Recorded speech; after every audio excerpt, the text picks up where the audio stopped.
Muito bem, este é a Conexão Futura, ao vivo aqui na tela do seu canal Futura, e também estamos lá na internet, no nosso site. Acesse aí futura.org.br para você saber tudo sobre a nossa programação e também para você conseguir conferir aí os nossos vídeos, nossas entrevistas exibidas nas semanas anteriores. Você pode curtir, comentar, compartilhar e sempre ficar por dentro do que rola aqui no Futura.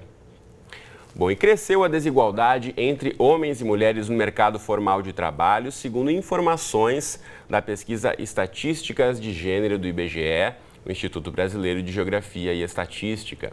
Quando entram para uma empresa, como estagiários, por exemplo, homens e mulheres recebem mais ou menos o mesmo salário. Mas uma diferença começa a existir na medida em que vão ganhando experiência. O rendimento médio da população ocupada aumenta com a idade para ambos os sexos, assim como a desigualdade do rendimento por sexo. Em média, as jovens de 18 a 24 anos de idade recebiam 88% do rendimento dos homens, enquanto as mulheres de 60 anos ou mais de idade apresentavam rendimento equivalente a 64% do rendimento dos homens da mesma faixa etária, ou seja, com o passar do tempo e o avanço da idade, elas tendem a ganhar menos. Então, no programa de hoje, vamos tentar repercutir aí as causas para essa questão. Então, para essa conversa, recebemos aqui no estúdio o Jorge Ruivo, ele é diretor-presidente da Viabiliza. Jorge, tudo bem com você? Bem-vindo. Prazer pelo convite. Obrigado pela presença. Aqui do meu lado está a Cristiane Soares, ela é pesquisadora do IBGE, nosso Instituto Brasileiro de Geografia e Estatística. Cristiane, bem-vinda. Obrigada. E também conosco aqui no estúdio está a Leila Nascimento, ela é presidente da ABRH, que é a Associação Brasileira de Recursos Humanos, ABRH Nacional. E você em casa, tudo bom, Leila? Antes de eu dar uma boa tarde para eles lá, tudo bom? Bem-vinda, obrigado pela presença. Cristiane. Obrigada. Bom, você de casa, então, como eu dizia, também é o nosso convidado. Aproveite aí para tirar todas as suas dúvidas, participar da nossa conversa, fazer parte aqui do nosso bate-papo com mensagens, comentários e opiniões para a gente. Você pode utilizar as redes sociais para isso. Primeiramente, eu coloco para você na tela o facebook.com/canal Futura Oficial. Tem essa videomensagem aqui que eu gravei para você de casa, então você pode, a partir daqui, já curtir, comentar, compartilhar e deixar registrada a sua questão. Também aproveite para mandar tweets para a gente, marcando o nosso perfil, que é o @canal Futura. Ou ainda, se você não está conectado à internet e quer participar do programa de hoje, não tem problema, pegue um telefone, seja fixo ou seja um celular, e ligue 0 operadora 21 2273 5020. Enquanto você faz isso, eu dou as boas-vindas aqui aos nossos entrevistados. Mais uma vez, bem-vindos os três. Muito obrigado pela presença nessa tarde aqui de janeiro no Conexão Futura. Quero começar mostrando para você de casa. A gente preparou uma cartela com um dos recortes aí dessa pesquisa do IBGE. Então vamos colocar na tela do pessoal de casa a primeira cartela, que fala aí envolvendo o recorte do emprego com carteira assinada. Pois é, a proporção de homens com carteira assinada cresceu mais do que a das mulheres nesse período de 2000 a 2010. Então o índice aumentou de 32,7% no ano 2000 para 39,8% em 2010 entre as trabalhadoras. Já no caso das pessoas de sexo masculino, ou seja, os homens, o crescimento foi mais acentuado, passou de 36,5% para 46,5%. Então, quero começar ouvindo a Cristiane, que está aqui do meu lado, representa o IBGE, representa essa pesquisa, os números oficiais. Né, Cristiane, como é que a gente consegue analisar esses dados que mostram que, de fato, cresceu o número de pessoas com um contrato formal de trabalho, tanto homens como mulheres, mas os homens tiveram mais carteira assinada do que as mulheres. Por quê? Cristiano, nos últimos 10 anos realmente houve um aumento, né, da formalização, como a gente chama desse emprego com carteira assinada, e das pessoas também que contribuem para a Previdência Social, só que esse aumento, né, se deu de forma menor no caso das mulheres. Atualmente, as mulheres têm uma taxa de formalização ainda um pouco inferior ao dos homens, mas esse gap, essa distância que tinha de homens e mulheres com relação à formalização, ela se reduziu nos últimos 10 anos. Né? Isso se explica não somente, né, políticas também de formalização do emprego, mas também as mulheres buscando empregos mais qualificados, né, com a escolaridade delas está avançando e novas oportunidades no mercado de trabalho. Muito bem, essa pesquisa é muito interessante, ela foi divulgada pelo IBGE e foi criado inclusive um hot site na internet que você pode acessar, é muito fácil. Se você tiver interesse de algum recorte específico, eu já aproveito agora e coloco aí para você na tela. No site do IBGE você entra aí e busca a pesquisa Estatísticas de Gênero.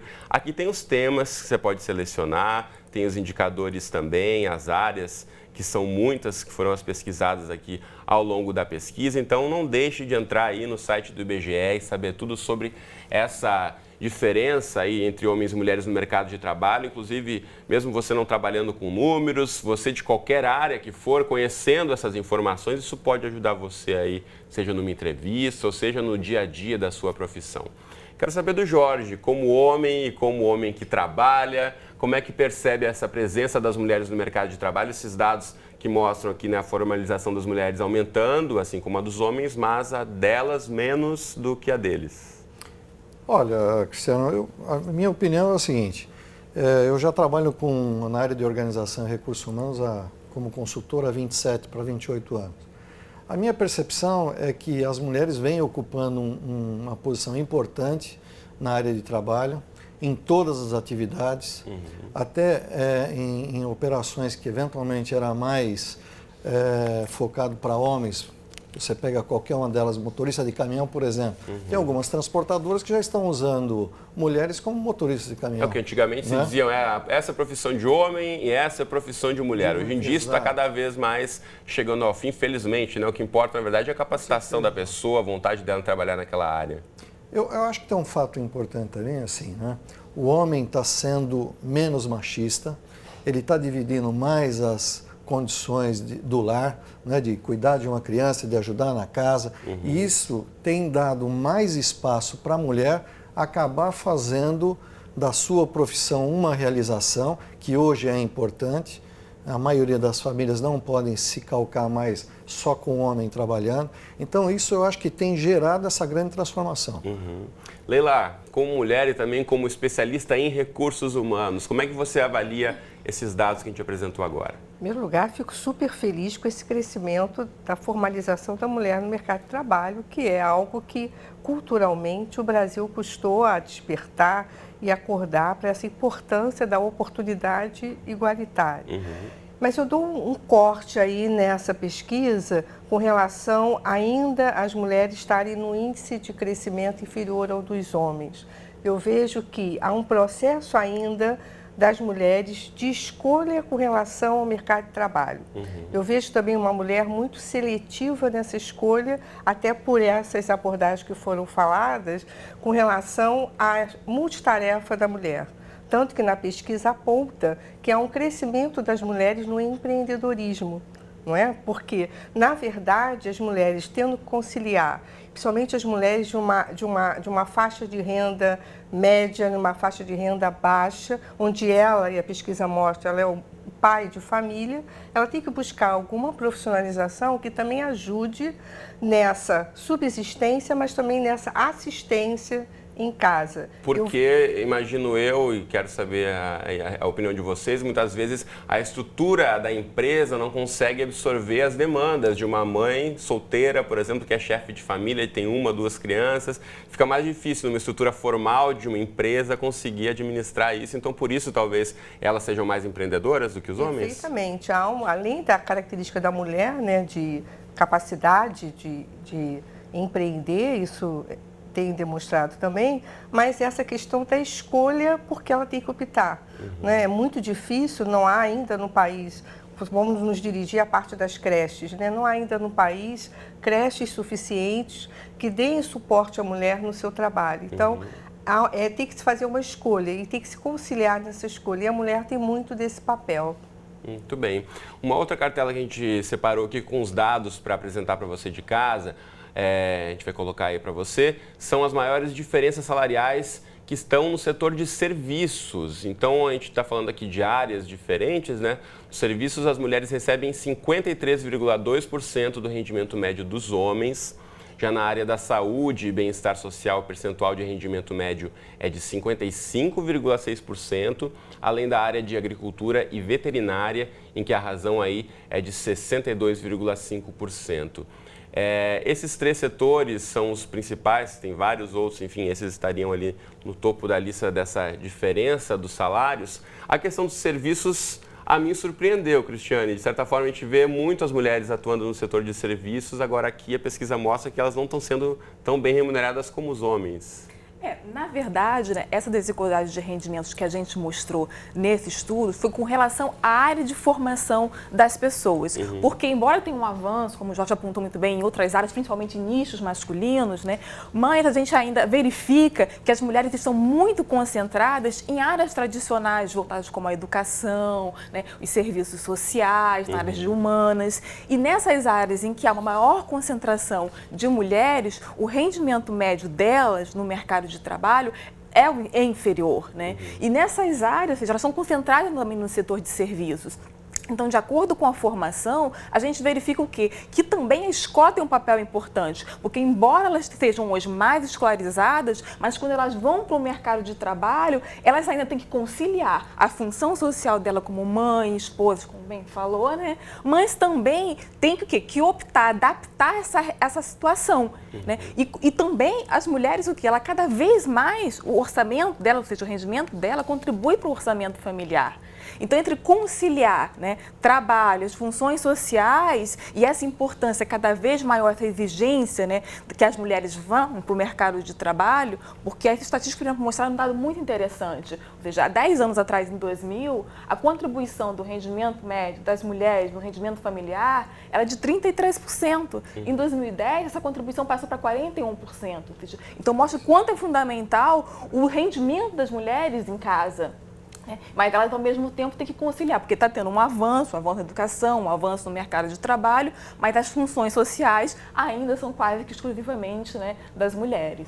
Bom, tem esse outro dado aqui que o estudo apresenta, que mostra que as áreas gerais de formação nas quais as mulheres de 25 anos ou mais de idade estão em maior proporção é educação, com 83%, humanidades e artes, com 74,2%, que são justamente as que registram os menores rendimentos médios mensais entre as pessoas ocupadas, que variam de R$ 1.810 aí até 2.223, respectivamente. Então, tem essa questão também da área onde se atua, Jorge. Isso é fundamental para variar essa questão do rendimento, da remuneração.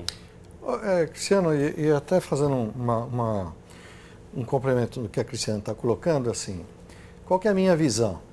Eu acho que, se você pegar o que a Leila falou, por exemplo, de creche, nós temos hoje um cenário que ele é completamente descoordenado com a empresa. Não adianta você dar creche e fazer a entrega do teu filho às 6 horas da tarde ou às 5, porque a mãe não consegue pegá-lo na escola. É o horário que ela está saindo do trabalho, ainda ela tem deslocamento para ir até a creche e acaba ficando nesse estresse, né? A prioridade é pegar o filho na creche ou sair do trabalho mais cedo. Na empresa e dar conta do recado. Quer dizer, então, a mulher tem que desenvolver competências e tem que haver um acerto na sociedade, principalmente com relação a esse suporte que ela pode ter dos filhos, que ela possa permanecer o tempo que normalmente o homem permanece na empresa. Porque ele tem uma série de responsabilidades e quanto mais ele cresce no nível hierárquico, mais responsabilidades ele tem, mais tempo é exigido dentro da empresa. Se você pega uma mulher, uma profissional já em nível executivo, de especialista para cima, o nível salarial tem sido equiparado. É difícil você, numa negociação, vamos pegar só como um exemplo, um título, um presidente. Eu não vou pagar menos para uma mulher ou vou pagar mais para um homem. Dificilmente isso acontece. O que às vezes acontece, Cristiano, é assim, a mulher talvez seja menos briguenta por remuneração do que o homem, talvez negocie um pouco menos, mas se ela tiver a mesma competência, certamente essa faixa de remuneração é a mesma. Um outro exemplo, só para fechar a questão, se você pegar analista de sistema, eu tiver 10 analistas de sistemas da minha empresa, eu não vou pagar menos a mulher e mais o homem, até por causa de uma isonomia salarial, que isso é lei, eu não posso fazer essa divisão. Então, eu acho assim, a mulher vai crescer muito e está crescendo.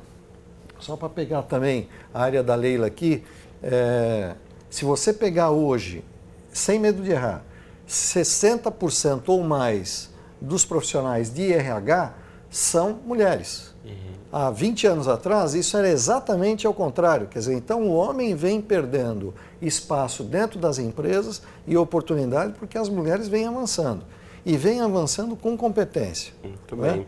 Quero apresentar aqui outros dados para você de casa, que a presença das mulheres na direção das empresas cresceu tão pouco nas últimas 2 décadas que no ritmo atual levaria aí entre 100 e 200 anos para alcançar a igualdade de gênero nos altos cargos das companhias. Essa é a conclusão de uma pesquisa da Organização Internacional do Trabalho, a OIT, que realizou aí esse levantamento entre 1.200 empresas de aí mais de 30 países em todas as regiões do mundo. Essa pesquisa comprovou aí que em 30% de empresas entrevistadas não havia nenhuma mulher em sua direção e que aí em mais de 60% das companhias as mulheres representavam menos de 30% de todos os diretores. Só nos países nórdicos e no Reino Unido a proporção era superior aos 20%.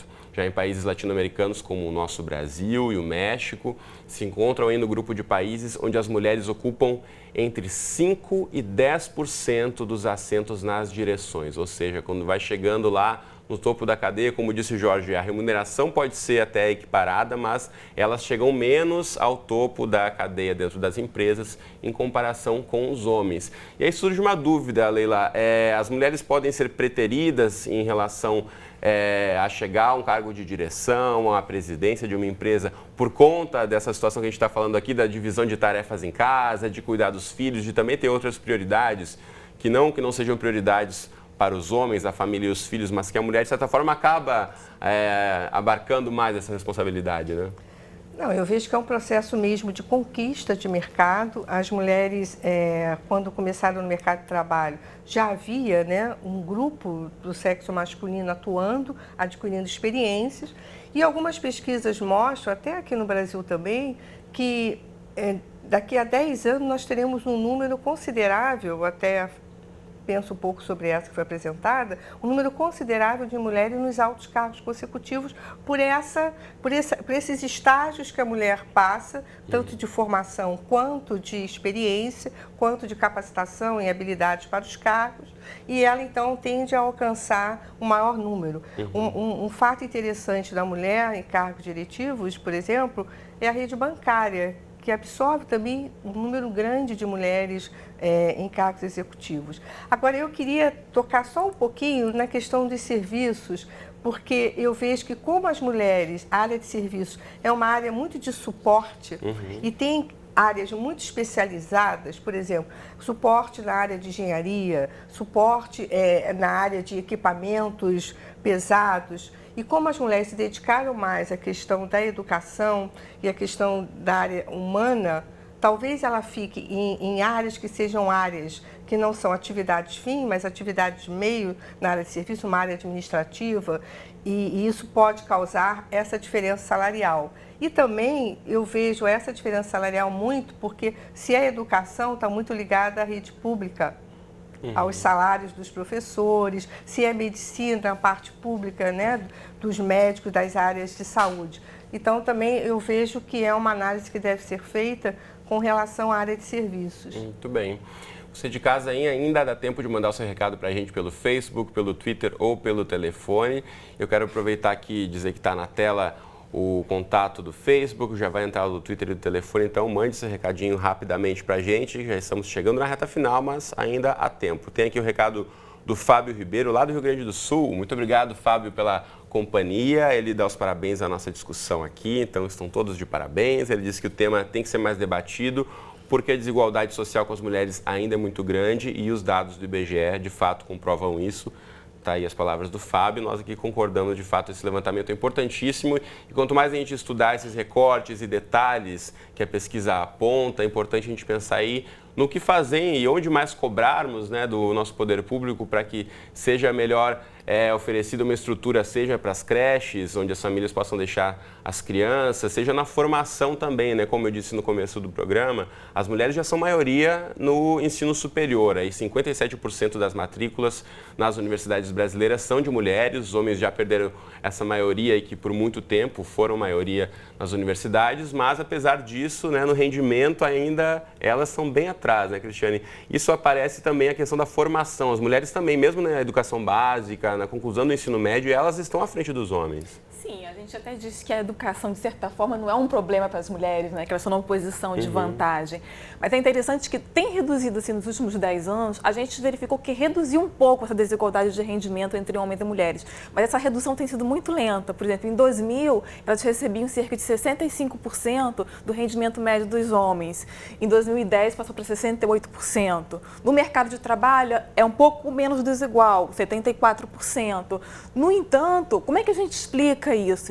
Porque outro indicador importante que a gente mostra é que, apesar da maior escolaridade das mulheres, mas quando a gente analisa a desigualdade de rendimento entre homens e mulheres, controlando, né, por essa escolaridade, a gente verifica que essa desigualdade de rendimento ela é maior entre os mais escolarizados, principalmente com 12 anos ou mais, ou seja, com um nível superior. Então, para explicar talvez essa questão justamente da desigualdade de rendimentos, o acesso delas, né, em cargos de direção, é importante a gente entender esse processo e também as funções sociais, de certa forma, elas estão ali inseridas, né? Porque com a mesma escolaridade, por que então que elas recebem menos? Então a gente tem que debater, estudar um pouco mais essa questão, porque a questão da formação também é importante, mas a inserção delas no mercado de trabalho de um modo geral das mulheres é diferenciada, né? Por exemplo, como a Leila ressaltou, a questão dos serviços. Os serviços é um setor heterogêneo, né? Então a gente tem, por exemplo, grande parte das mulheres no serviço doméstico. 15% da população ocupada, é um número expressivo. Essa é uma categoria ainda que abrange um percentual significativo de mulheres no mercado de trabalho. E que muito recentemente conseguiu avanços aí na questão, né, da legislação para equiparar elas a outros tipos de trabalhadores, que é mais do que um direito, que já deveria ter sido assegurado há muito tempo. A gente já está encaminhando para o finzinho, eu quero aproveitar aqui um recorte também ainda falando da questão da educação e ouvir do Jorge.